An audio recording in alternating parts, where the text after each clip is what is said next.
160 के तत्व कहलाते हैं। ठीक है, ये जो क्वेश्चन है हमारे पूछा हुआ है बीएससीबी 2021 में पूछ रखा है कि 160 का एलिमेंट जो होता है उसको हम क्या बोलते हैं। ठीक है, आइए देखते हैं। दिया हुआ है हैलोजन, कैल्कोजन, फिर दिया हुआ है संक्रमण तत्व, फिर दिया हुआ है उत्कृष्ट तत्व। अगर बात करें इस क्वेश्चन को इंग्लिश में तो हम बोल सकते हैं elements of group 60 are called. Halogen बोलते हैं, चैल्कोजन या फिर कैल्कोजन बोलते हैं, ट्रांजिशन एलिमेंट्स बोलते हैं या फिर नोबल गैस बोलते हैं। तो आई होप आपको पता होगा कि इसको हम लोग कैल्कोजन बोलते हैं। ग्रुप 16 के एलिमेंट को हम लोग कैल्कोजन के नाम से जानते हैं। ठीक है, ये तो आपको आइडिया था ही। आइए कुछ और आपको इंपॉर्टेंट कॉन्सेप्ट आपको सिखाते हैं जो कि एग्जाम पॉइंट ऑफ व्यू से काफी इंपॉर्टेंट है, ध्यान दीजिए। अगर बात करें हम ग्रुप 15, तो ग्रुप 15 को हम लोग बोलते हैं क्या? आपका ग्रुप 15 को बोला जाता है निक्टोजन फैमिली। क्या बोलते हैं? निक्टोजन। स्पेलिंग होता है इसका, यहाँ पे जो पी जो होता है हमारा वो साइलेंट होता है, हम लोग इसको निक्टोजन फैमिली बोलते हैं। तो ये भी क्वेश्चन पूछा जाता है, काफी इंपॉर्टेंट है। फिर अगर बात करें हम लोग ग्रुप 70 के एलिमेंट को क्या बोला जाता है? तो ग्रुप 70 के एलिमेंट को हम लोग बोलते हैं हैलोजन, या फिर हम लोग बोल सकते हैं साल्ट प्रोड्यूसिंग ग्रुप। तो आइए यहाँ पे इसको हम लोग बोलते हैं हैलोजन। काफी इंपॉर्टेंट ग्रुप है, क्वेश्चन बहुत बार इससे आया हुआ है हैलोजन। ठीक है, बात किया जाए अगर हम लोग ग्रुप 18 को, तो ग्रुप 18 का बहुत सारा नाम है, जैसे आप लोग पढ़े होंगे, क्लास 10 में भी पढ़ के आए हो, 11th में भी हमने पढ़ाया हुआ था। नोबल गैस बोलते हैं, मोनो एटॉमिक गैसेस बोलते हैं, नॉन रिएक्टिव गैस बोलते हैं, आइडियल गैस बोलते हैं, बहुत सारा उसका नाम है, इनर्ट गैस बोलते हैं। तो ग्रुप 18 का तो बहुत सारा नाम है, सारा अपना नाम अच्छे से याद रखना होता है। ठीक है, तो आई होप ये क्वेश्चन बहुत अच्छे से आपको क्लियर हुआ होगा।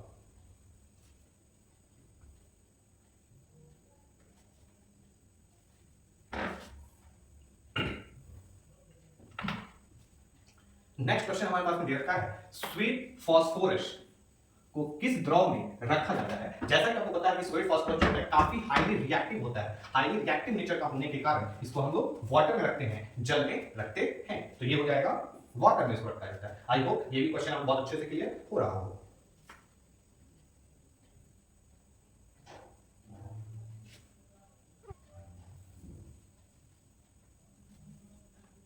अब बात करते हैं क्वेश्चन नंबर 3 का, जो कि काफी इंपॉर्टेंट है। पी ब्लॉक का ये क्वेश्चन है हमारा और काफी बार रिपीटेड क्वेश्चन है, ध्यान से देखिएगा। बोला गया है हैबर की विधि से अमोनिया के निर्माण में निम्नलिखित में से कौन उत्प्रेरक का प्रयोग होता है?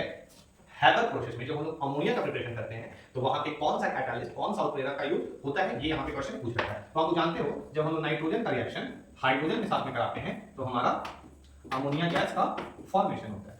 ठीक है, और यहीं पे हम लोग यूज करते हैं Fe को एज अ कैटालिस्ट और MO एज अ यूज होता है, मॉलिब्डेनम एज अ यूज होता है प्रोमोटर के तौर पे। ठीक है, तो आपको ये पता होगा। चाहे तो इसको हम बैलेंस भी कर सकते हैं, यहाँ पे 2 कर लो, यहाँ पे 3 कर लो, ऐसे बैलेंस हो गया। तो यहाँ पे अमोनिया का जब फॉर्मेशन होता है तो वहाँ पे कैटालिस्ट के तौर पे हम लोग Fe का यूज करते हैं और प्रोमोटर के तौर पे, प्रवर्धक के तौर पे हम लोग मॉलिब्डेनम का यूज करते हैं। आई होप बहुत अच्छे से ये भी आपको कॉन्सेप्ट समझ में आया होगा। तो लोहे का महीन पाउडर बोल सकते हो, फाइन डिवाइडेड आयरन बोल सकते हो। ठीक है,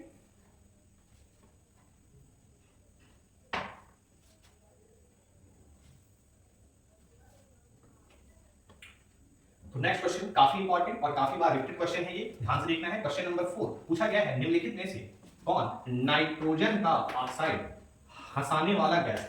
यानी कहने का मतलब ये फार्मूला बेस्ड क्वेश्चन है और पी ब्लॉक का क्वेश्चन है कि लाफिंग जो गैस होता है, हास्य गैस के नाम से जानते हैं, उसका फार्मूला क्या होता है। ठीक है, ध्यान से देखिए। तो लाफिंग गैस को हम बोलते हैं नाइट्रिक ऑक्साइड। क्या बोलते हैं? Nitric oxide. एक बार भी हार वर्ड ऐसा वर्ड के फॉर्म में दिया हुआ है तो नाइट्रिक ऑक्साइड बोलते हैं, नाइट्रस ऑक्साइड नहीं, नाइट्रिक ऑक्साइड इसको बोला जाता है। और एक क्वेश्चन हमारे पास में दिया हुआ है फार्मूला से रिलेटेड, इसका क्या फार्मूला होता है? इसका फार्मूला होता है प्यारे साथियों N2O। आई होप आपको याद होगा N2O। जब क्वेश्चन आता है तो काफी कंफ्यूजन क्रिएट कर देता है। N2O और NO2 जब ये दोनों क्वेश्चन आता है, ऑप्शन ये ऐसा रहता है तो काफी ज्यादा कंफ्यूजन क्रिएटिंग ये क्वेश्चन होता है। ठीक है, तो बिल्कुल भी आपको कंफ्यूजन नहीं होना चाहिए। लाफिंग गैस का जो फार्मूला होगा वो N2O होगा, इसको हम लोग बोलते हैं नाइट्रस ऑक्साइड। आई होप बहुत अच्छे से आपको बात समझ में आ रहा होगा।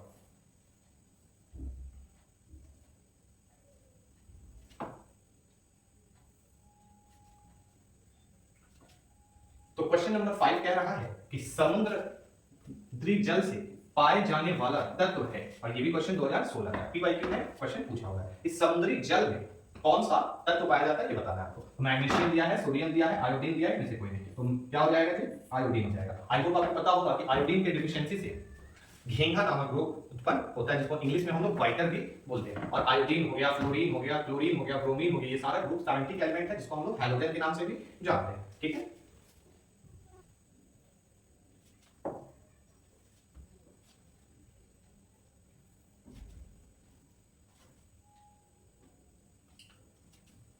तो आइए प्यारे बंधु, ये बहुत इंपॉर्टेंट क्वेश्चन हमारे पास में।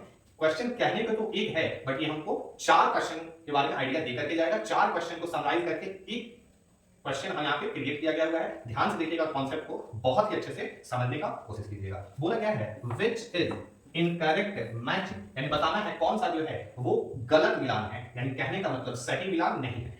आइए ध्यान से देखिए, बोला गया है ऑक्सी एसिड और फास्फोरस। पहले तो हम लोग ये समझ लें कि ऑक्सी एसिड क्या होता है। ऑक्सी मतलब ऑक्सीजन होगा, फास्फोरस मतलब फास्फोरस होगा, और एसिड जब बोला गया है तो ऑब्वियस सी बात है उसमें H+ आयन तो होना ही चाहिए, हाइड्रोजन तो उसमें इंक्लूड होना ही चाहिए। यानी वैसा एसिड जिसमें फास्फोरस ऑक्सीजन और साथ ही साथ उसमें हाइड्रोजन भी इंक्लूड हो, तो वैसे कंपाउंड को हम लोग क्या बोल सकते हैं कि ऑक्सी एसिड ऑफ फास्फोरस बोल सकते हैं। क्या बोल सकते हैं? Oxy acid of phosphorus. तो यहाँ पे सारा ऑक्सी एसिड दे रखा है और यहाँ पे दे रखा है number of oxidation, number of phosphorus, यानी फास्फोरस का ऑक्सीडेशन नंबर कितना है ये ध्यान देना है। ऑक्सीडेशन नंबर कैसे हम लोग निकालेंगे, चलो ध्यान से देखना। ए नंबर में बोला गया है यहाँ पे, आप जानते हो ऑक्सीडेशन नंबर एक एटम पे निकलता है, तो यहाँ पे दिया हुआ है हमारे पास में H3PO2। ठीक है, हम जानते हैं एक ऑक्सीजन के पास में 2 माइनस चार्ज होता है, तो 2 ऑक्सीजन पे 4 माइनस चार्ज होगा। ठीक है, फास्फोरस का तो आपको निकालना ही है। एक हाइड्रोजन पे 1 प्लस, तो 3 हाइड्रोजन पे 3 प्लस हो जाएगा। अब क्या यहाँ पे रख दो कि जितना पॉजिटिव है उतना ही हमारा नेगेटिव हो जाए। तो यहाँ पे 4 नेगेटिव है तो 4 पॉजिटिव भी होना चाहिए। 3 तो हो चुका है, यानी फास्फोरस की जगह पे हमको यहाँ पे 1 रखना होगा। दैट मींस कि यहाँ पे फास्फोरस का ऑक्सीडेशन नंबर जो है वो हमारे पास में +1, यहाँ पे दे रखा है +1। ये बिल्कुल सही मिलान है प्यारे साथियों। अब बात करते हैं सेकंड नंबर क्वेश्चन की। यहाँ पे दे रखा है H3PO3, तो यहाँ पे बात करोगे एक ऑक्सीजन पे 2 माइनस, तो 3 ऑक्सीजन पे 6 माइनस क्या है, एक हाइड्रोजन पे 1 प्लस, तो 3 हाइड्रोजन पे 3 प्लस। अब 6 माइनस है तो 6 प्लस भी होना चाहिए, तो 3 प्लस तो हो चुका है, तो ऑब्वियस सी बात है इस वाले फास्फोरस पे 3 प्लस हो। ठीक है, तो देखो यहाँ पे 3 प्लस दे रखा है यहाँ पे, यानी ये वाला भी बिल्कुल करेक्ट हमारा मैचिंग है। अब बात करते हैं नेक्स्ट कंपाउंड में। तो नेक्स्ट हमारे पास दिया हुआ है ऑक्सीजन। ऑक्सीजन का हमारे पास में है 5, तो एक ऑक्सीजन पे 2 माइनस, तो 5 ऑक्सीजन पे 10 माइनस। एक हाइड्रोजन पे 1 प्लस, तो 4 ऑक्सीजन पे 4 हाइड्रोजन पे 4 प्लस हो जाएगा। अब क्या रखें कि दोनों बराबर हो जाए, ऑब्वियस सी बात है यहाँ पे +6 रखेंगे। अब ये वाला भी 10 पॉजिटिव वाला पार्ट और नेगेटिव वाला भी 10, यानी कहने का मतलब फास्फोरस के P2 के ऊपर, किसके ऊपर कहना जानती हो, P2 के ऊपर में कितना आ रहा है, +6 आ रहा है, +6। लेकिन आपको पता होगा कि जो ऑक्सीडेशन नंबर होता है वो हमारा सिंगल एटम पे निकलता है। ठीक है, सिंगल एटम पे हम लोग काउंट करते हैं, तो कहने के लिए तो ये 2 पे 6 प्लस है, लेकिन अगर बात करें एक फास्फोरस पे कितना है, तो एक फास्फोरस पे हमारा +3 चार्ज हो जाएगा, जो कि इसका ऑक्सीडेशन नंबर हो जाएगा। अब ध्यान से देखिए, इस पे हो जाएगा फास्फोरस पे 3 प्लस, लेकिन यहाँ पे दिया हुआ है 6, यानी यही हमारा गलत मैचिंग रहने वाला है। आइए एक और क्वेश्चन है, लास्ट वाला देख लेते हैं। एक ऑक्सीजन पे 2 माइनस, तो 4 ऑक्सीजन पे 8 माइनस। एक हाइड्रोजन पे 1 प्लस, तो 3 हाइड्रोजन पे 3 प्लस। अब क्या रखें कि प्लस माइनस वाला पलड़ा जो है वो हमारा इक्वल हो जाए, बराबर हो जाए। तो बात करें यहाँ पे, तो यहाँ पे हम क्या रख सकते हैं, +5 रखोगे, और +5 रखोगे, ये एक ही फास्फोरस पे है, तो इसका ऑक्सीडेशन नंबर हो जाएगा 5, यानी ये भी हमारा करेक्ट मैचिंग हो जाएगा। कहने का मतलब सी ऑप्शन जो था ये होना चाहिए +3, लेकिन दे रखा है +6, तो ये हमारा इनकरेक्ट मैचिंग था, बाकी सब हमारा करेक्ट मैचिंग था।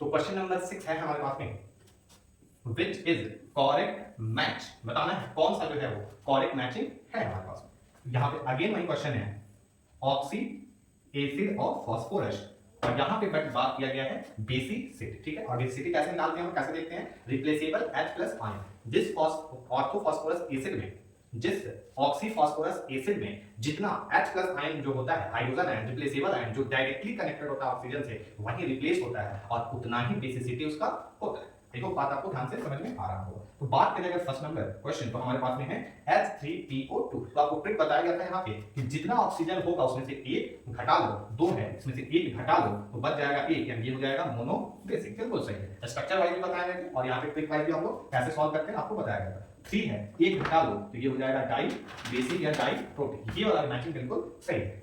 4 है, तो इसमें से एक घटा लो तो ये हो जाएगा हमारा ट्राई बेसिक, और ये वाला स्ट्रक्चर है तो यहाँ पे वो रूल एप्लीकेबल नहीं होगा, क्योंकि यहाँ पे 2 फास्फोरस है। इसको हम लोग स्ट्रक्चर वाइज से देखते हैं, स्ट्रक्चर वाइज बना करके देखते हैं। तो थोड़ा सा ध्यान दीजिएगा, पहले इसका स्ट्रक्चर ड्रॉ करते हैं और समझाते हैं कैसे हम लोग इसका स्ट्रक्चर लिख सकते हैं।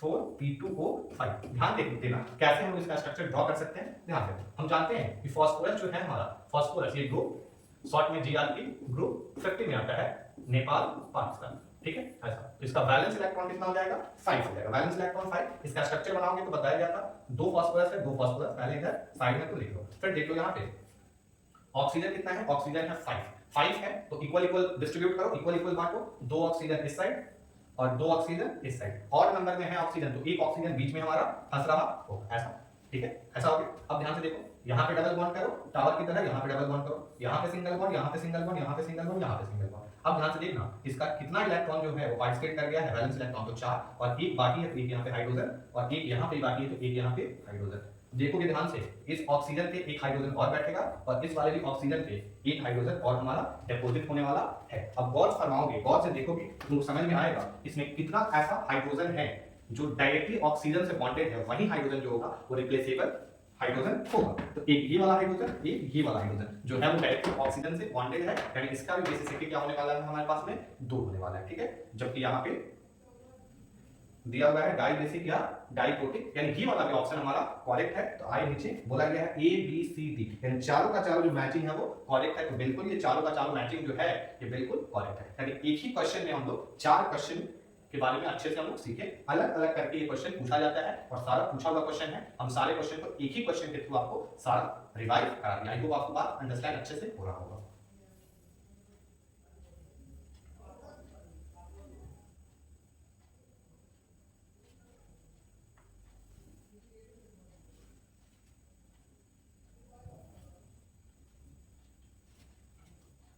तो प्यारे बंधु ये हमारे पास में क्वेश्चन नंबर 8 है जो कि हमारा पॉलीमर चैप्टर से लिया गया हुआ है। देखिए क्या बोला जा रहा है, निम्नलिखित में से कौन बायोडिग्रेडेबल बहुलक है।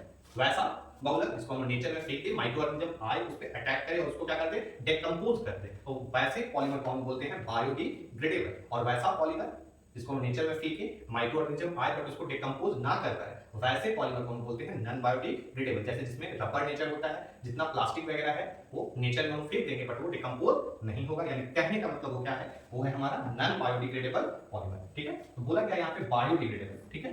बायोडिग्रेडेबल कहने का मतलब जो सेलुलोज होता है वो होता है हमारा बायोडिग्रेडेबल होता है।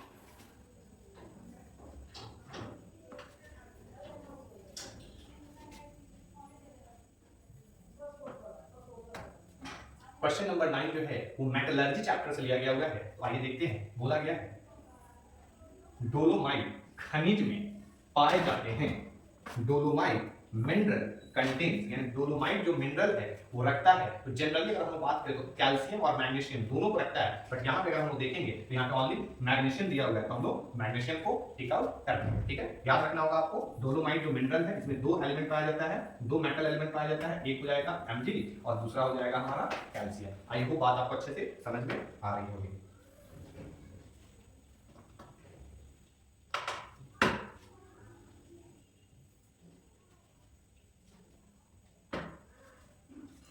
अब ये लास्ट क्वेश्चन हमारे पास में है, क्वेश्चन नंबर 10 जो कि सरफेस केमिस्ट्री चैप्टर से लिया गया है, पृष्ठ रसायन से लिया गया है। आइए देखते हैं क्वेश्चन क्या कह रहा है। बादल निम्न में से किसका उदाहरण है। जो बादल है, बादल जो है विद्यार्थी वो निम्न में से किसका एग्जांपल है ये आपको बताना है। तो बादल जो होगा वो एग्जांपल हो जाएगा द्रव का गैस में परिक्षेपण, इंग्लिश में बोलो तो बोल सकते हो लिक्विड डिस्पर्स्ड इन गैस। कहने का मतलब है कि इसमें जो डिस्पर्सन मीडियम होता है, जो ज्यादा अमाउंट में जो सब्सटेंस होता है वो हमारा गैस होता है, और जो डिस्पर्सन फेज होता है वो हमारा लिक्विड होता है, ठीक है। तो ये किसका एग्जांपल हो जाएगा, liquid dispersing gas. And question number 10 भी हमारा हो गया। तो आई होप आपको आज का सेशन बहुत ही अच्छा लगा होगा, तो आप लोग बने रहें और चैनल को बिल्कुल आप लोग सब्सक्राइब कर लें। पर डे आपको 10 इंपॉर्टेंट क्वेश्चन देखने को मिलेगा और आप लोग का बहुत ही बोर्ड के लिए बहुत ही बेटर वे में प्रिपरेशन हो पाएगा। आई होप आज का क्लास आपको बहुत अच्छे से समझ में आया होगा। आप इस वीडियो को लाइक करें और इसको सब्सक्राइब करें, ठीक है। धन्यवाद, मिलते हैं फिर नए वीडियो में।